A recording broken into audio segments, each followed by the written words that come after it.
Hello dear wrestling fans, I just finished watching the Monday Night Raw episode from yesterday, August 17th, and I really like this episode of Raw. I think Raw has been a little stale. I've complained that WWE does not do enough to build up SummerSlam properly.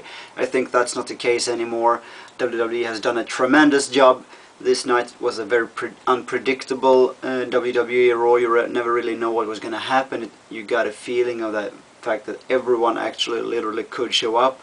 Especially with the way Macaulay Culkin appeared during the Chavo Guerrero Hornswoggle match backstage with the bucket coming down. Funny thing is, first thing I thought of when I saw that bucket coming down actually was Home Alone movie.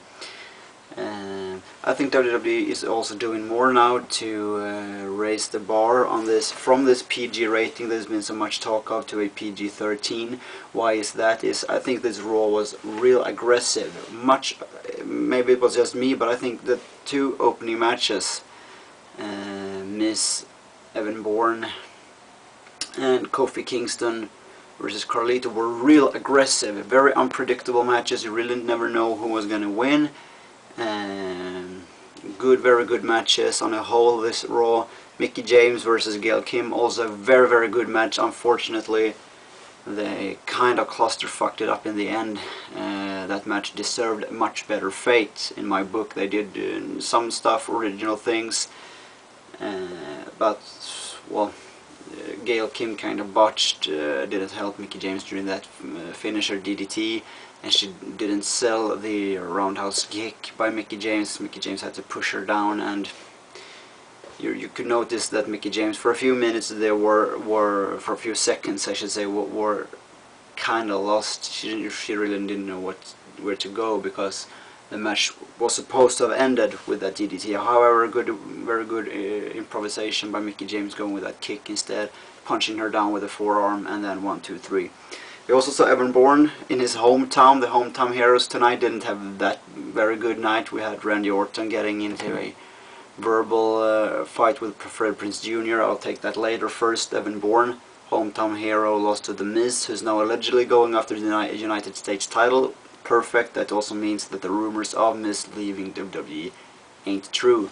Or maybe WWE has managed to convince him via some persuasion to actually stay in WWE, perhaps plotting out a future plan for him, such as to feud over the United States Championship.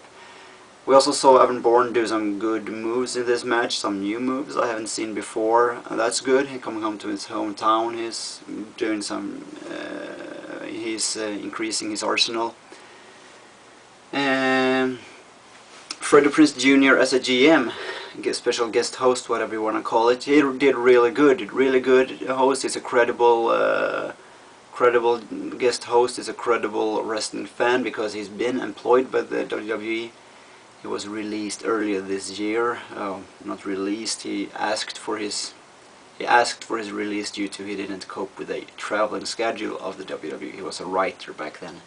So I think WWE did really good. Moving on to the main event, this tag team match. I really like this because of this way they promoted two matches in one. They had the tag team champions, Big Show and Chris Jericho, who was going to face Crime Time at SummerSlam. They promoted them as the tag team champions. So could talk of the tag team championship match.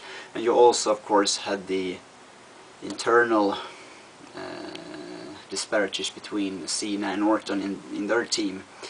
Really hard to say who's going out on the top here, because you had Randy Orton delivering Cena in RKO to Cena. Cena laid out in the ring for a moment. This really indicated for a possible Cena revenge at SummerSlam at getting the title. However, when it was all said and done, Cena was the one standing tall in the ring.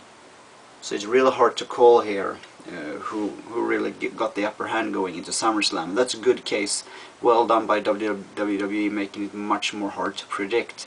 I, however, believe that Randy Orton will retain. What else happened during this Monday Night Raw? Well, I kind of got my thoughts stuck on the fact that we have seen Mark Henry now for a couple of weeks, being a real over as a face. We saw him tonight when the Lumberjacks entered. The front man in that string of lumberjacks was Mark Henry, the world's strongest man. This might indicate something also after the match when Randy Orton delivered a RKO to Cena. Mark Henry was the first guy into the ring to chase Randy Orton out.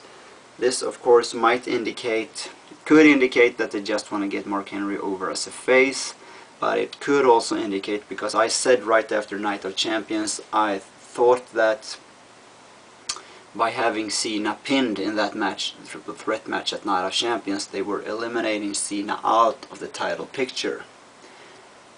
Triple H had his chances, so this was pretty much his last chance at Night of Champions, but by also pinning Cena, Randy Orton would eliminate him and would see a complete new fresh opponent for Randy Orton at SummerSlam, namely Mark Henry. That did not happen. It was close. Mark Henry had the lead in the BT Clock tournament all the way till the last match featuring Cena versus The Miz. So I still believe WWE has big plans for Mark Henry and a future Randy Orton-Mark Henry feud for the title. The reason that he has been gone from the main picture for a few weeks can be the fact that, remember, Mark Henry pinned Randy Orton in that lumberjack match some weeks before Night of Champions, won that match fair and square, with all due respect to Randy Orton already be facing two opponents, actually only one because Swagger walked out.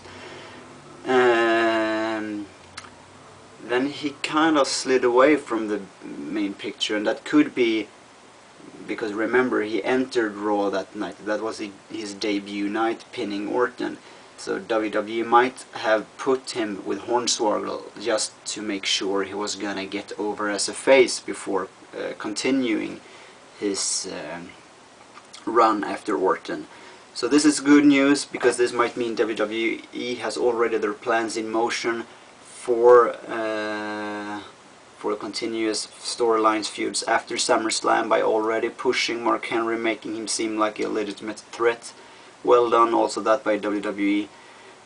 Something I questioned earlier while watching was they were expecting DX to come, but where the hell was Legacy? Because I thought Legacy should be there in ambush, they should be waiting, they should really be anticipating DX's return. You saw nothing of that, but of course WWE saved that up by having Legacy attack them in the ring. That was kind of unpredictable. I didn't see that coming. I thought DX was gonna have their parade and make fun of Legacy. That did not happen.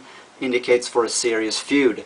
I really love this episode of Raw, as you might have realized already. Also a good move, WWE, the Jack Swagger MVP match. They said nothing about it during Raw, but I guess that match is going to be on SummerSlam. And I also said that somewhere last week when they announced that they were going to face each other this Monday. Swagger versus MVP. MVP wanted that match last week. Swagger said no, we'll get it this week.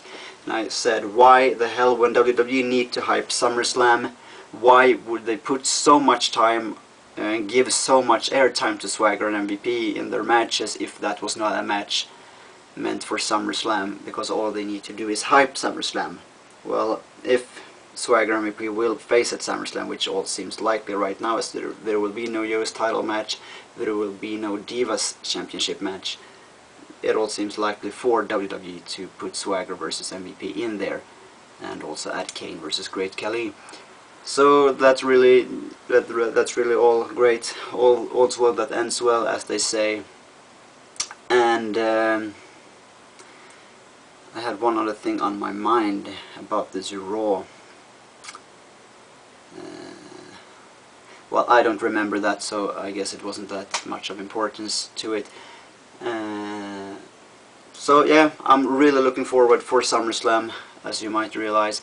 And I liked DX returning. I thought, well, they've done it before, but this is really a way also that WWE must raise this PG rating and move it away and tune the volume up, because DX is controversial. You saw that video of DX, and well, they edited the worst sexual innuendos out and the sexual slurs, but there was still a lot of crotch chops, a lot of kind of vulgar language that you might not want a 8-year-old, if you have one, run around say to people and shout out loud.